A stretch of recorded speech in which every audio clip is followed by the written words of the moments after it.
Marshfields, and instead of the drawing shed today or the making shed, it's looking around the garden at the food plants that are growing. So here's the first box, and we've got some dwarf beans growing here. Actually no, I'm going to change that, probably broad beans.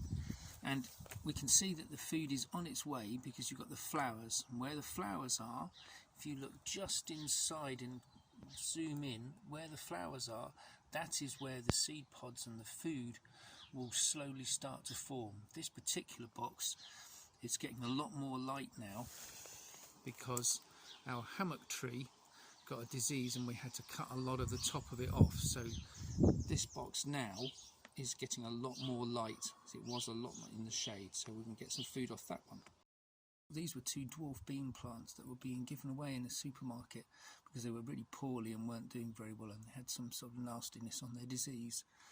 But we planted them here and they really like it in that little corner there, although they are starting to get a little bit overshadowed by that rose, so we might have to cut that rose back a bit or tie it back in a different way. Some people like to grow herbs in their garden, and we've got sage and we've got rosemary, and this is an example of why you should grow herbs in beds, because the recent sunshine and rain has made our herbs go mad.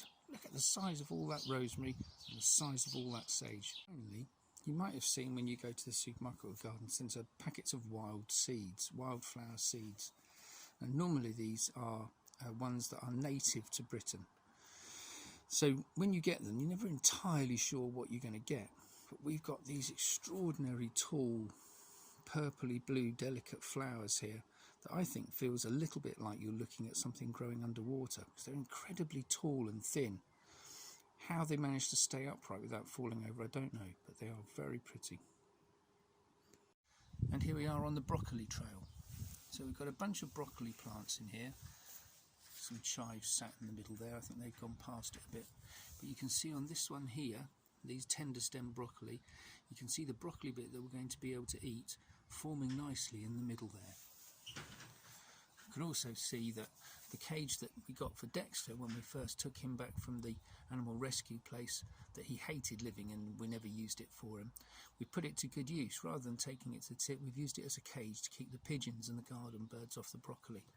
We have a lot of birds in our garden and we put food out for them, so I don't feel too bad about caging off the veg so they can't eat it. Here we have the potato box. With the potatoes, just like with the other plants, when the flowers start forming, that's when you know that you've got food forming and growing underground. So fingers crossed we'll have a decent potato crop this year. We've never had a lot of luck with potatoes, so I'm hoping that this year is going to be our chance.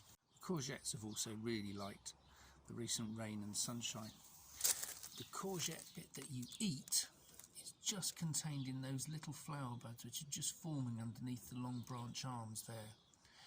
And we tend to eat courgettes a lot in this house, so once they get to about the size of the length of your hand, from the tip of your middle finger down to your wrist, you can start to harvest those and eat them. And it's a good idea to harvest them before they get really, really big, because if you let them get really, really big, it slows down the growth of the plant and you don't get quite so many. So harvesting them a little bit and often really helps to get more produce out of them. Here's a much better shot.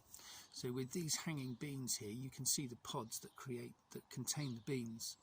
These ones have had flowers on for about a week, and again with the recent rain and intense sun and then more rain again, they've really, really accelerated. They've started growing very, very quickly.